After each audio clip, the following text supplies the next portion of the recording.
A very warm welcome to this video about the osculating circle. We will answer the question, how can the radius and the center of the circle of curvature, the so-called osculating circle to the graph of a given function, be calculated? Therefore, we directly start with the given function f of x and a specific point x0. We want to find what is the radius rho, so the radius of curvature, and the center of the curvature, the center of this osculating circle having two coordinates xi and eta or eta. We start with a sketch of the xy coordinate system. Imagine this is some function f of x. We have a specific point x0, and this specific point also has function value f of x0. At this specific point x0, so here we now fit the osculating circle, and it is fitted such that it touches the graph of the function at this point x0. So this osculating circle has a center and a radius rho. This is actually a curve because it has for one x coordinate two y coordinates, but you can split it into the upper and lower semicircle function, and it is also a function y of x.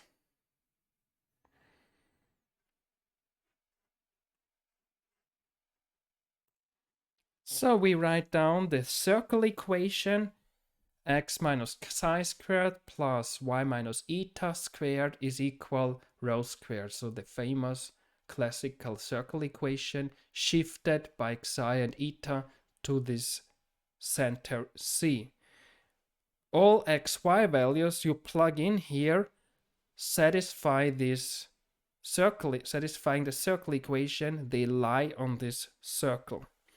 So now you can express this in terms of y. So you will start with rho squared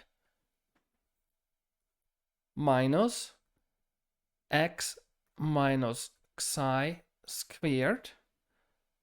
Then you take the square root, to get rid of this square. But for the square root, you have plus or minus. And then you add the eta. So this is then your y of x. Probably write it here.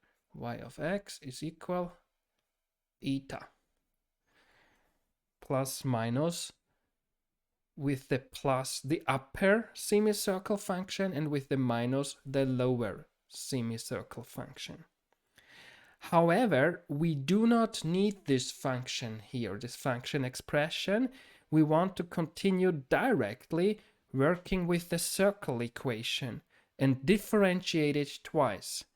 So we're gonna differentiate the whole equation here. And it goes like that. This is the power rule. The inner derivative is 1 plus, again, the power rule. The inner derivative here is not 1 because the y depends on x. You see it here, y of x. So you have outside the inner derivative y prime is equal. The derivative of this rho squared is constant, so constant function derivative is gonna be 0. And now we derive it once again. So the derivative, before we do that, we simplify, because you can divide by the 2 here, as there is 0 on the right side. The derivative of x is 1, plus the derivative of y is not 1, it is y prime, as it depends on x. Derivative of eta is 0. But you have here another y prime, so we will end up with y prime squared. Be careful when you do this kind of derivations, as you have here in between a multiplication. So this means we have derived y to y prime times the right side. And now by using product rule, you have to add the derivative of the other factor. So you copy the first factor, which is y minus eta times y double prime. Product rule. So don't forget, what was our goal? We want to find the radius and the center of the osculating circle. How many equations do we have here? Equation number 1. Let's write it. Yeah, so let's write it in red. Equation number 1, equation number 2, equation number 3. So what do we have? 3 equations. And how many unknowns? Rho, psi, eta. 3 unknowns. That's great. So rho, psi, and eta. So this means we simply have to solve this system of 3 equations, and we start with the equation number 3. From equation number 3, we express y minus eta, which is simply 1 plus y prime squared, but you need a minus, so we need kind of a minus. Hopefully I can express it here clearly. Yes, so minus to the right side and divided by y double prime. And simply you can deduce the eta variable. It doesn't depend on the other variables, so you get it directly.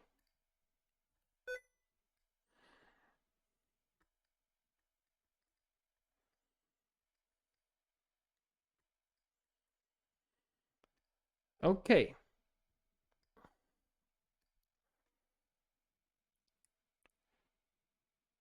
Equation number 2. What can we get from this equation?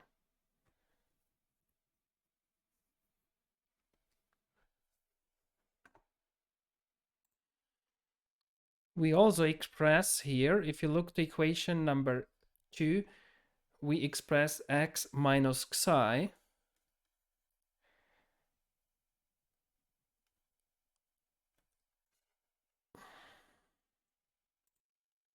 which is in this case minus y minus eta y prime. And now I can use the formula from above here. I plug it in here, yeah? So y minus eta from above. And the minus cancels out. So we will end up with x minus psi is equal y prime. I write in the front, yeah? And then 1 plus y prime squared from formula 3 divided by y double prime. And simply, what is my psi value? Put the psi to the right side and the expression on the right to the left. So it will be x minus this from above. So, in the first equation, what does it give? We have now to sum up now the eta, which is here. The psi we have here. And what remains is the radius rho. And this you get simply from the first equation. So the rho squared is the 2 other coordinates shifted by psi and eta squared and summed up. So we just plug in now x minus psi squared. You have it here. x minus xi squared, and also the y minus eta squared we also plug in here. Yeah. So what does it give us? We start with x minus xi squared. So it is y prime squared 1 plus y prime squared, but squared, y double prime squared, plus the formula from above squared, the minus is cancelling out. So I write here 1 plus y prime squared divided by y double prime squared. And the only thing what remains to do is to simplify this.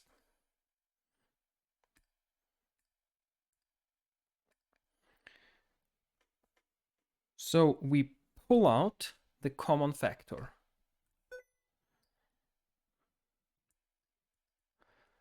So we pull out the y double prime squared, and in the numerator it's 1 plus y prime squared.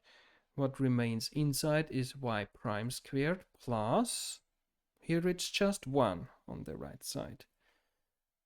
And what you realize here, that what is inside, this is the same, so you can express it as to the power of 3. So 1 plus y prime squared raised to the power of 3 divided by y double prime squared. So that's not the whole truth, because we actually expressed rho squared and we need rho itself. So take the root.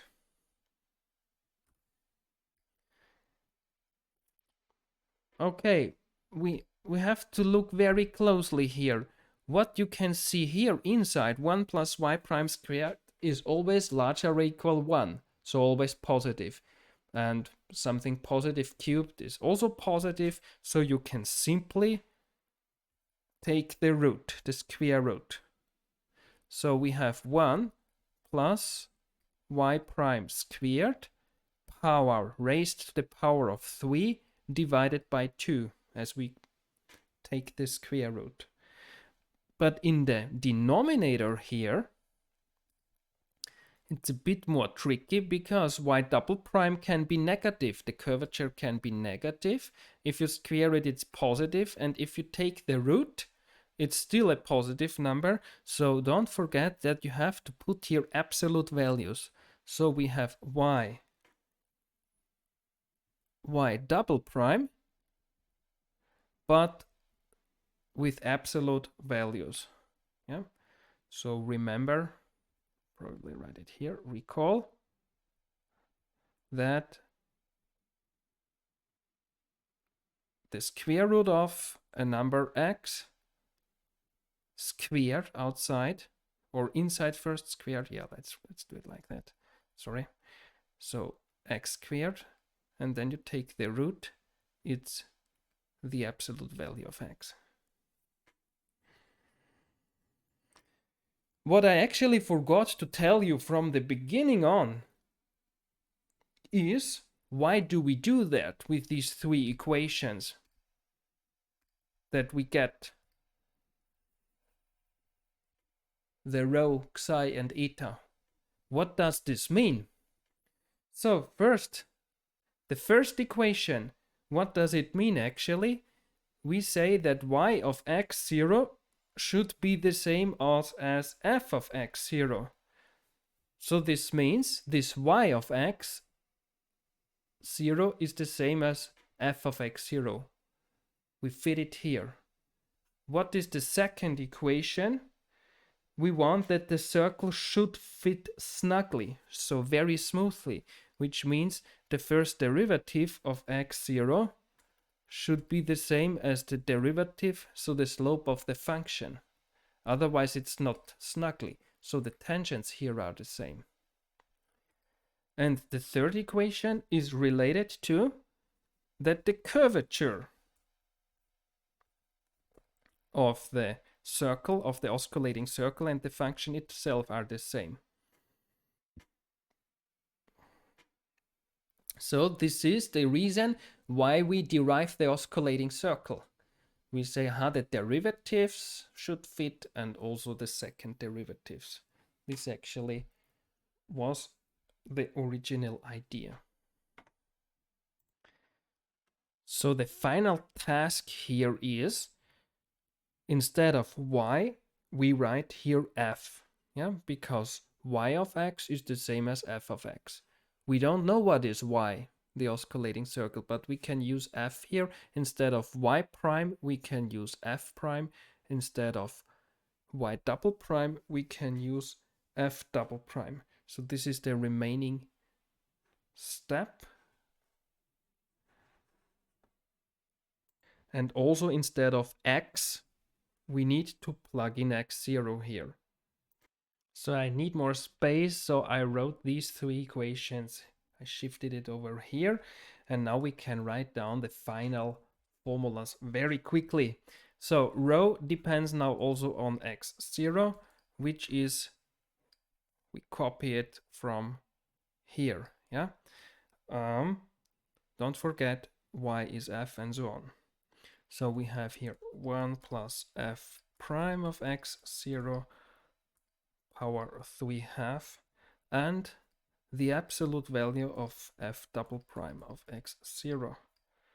So this is important because the curvature can be negative and then the radius would be negative. So you need absolute values here. And then for the midpoint, psi of x0 is x0 minus f prime x0 1 plus f prime squared at x0 divided by f double prime of x0. And now the last line. So the eta of x0 is f of x0 plus long fraction 1 plus f prime squared at x0 divided by f double prime of x0.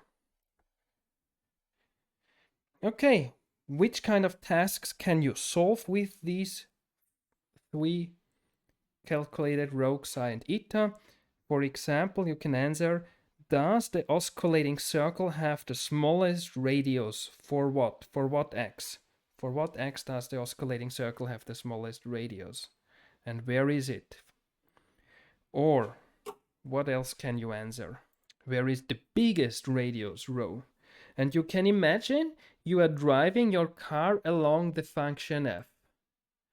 So you are driving along the function f and you need to determine where you have to steer the most sharply.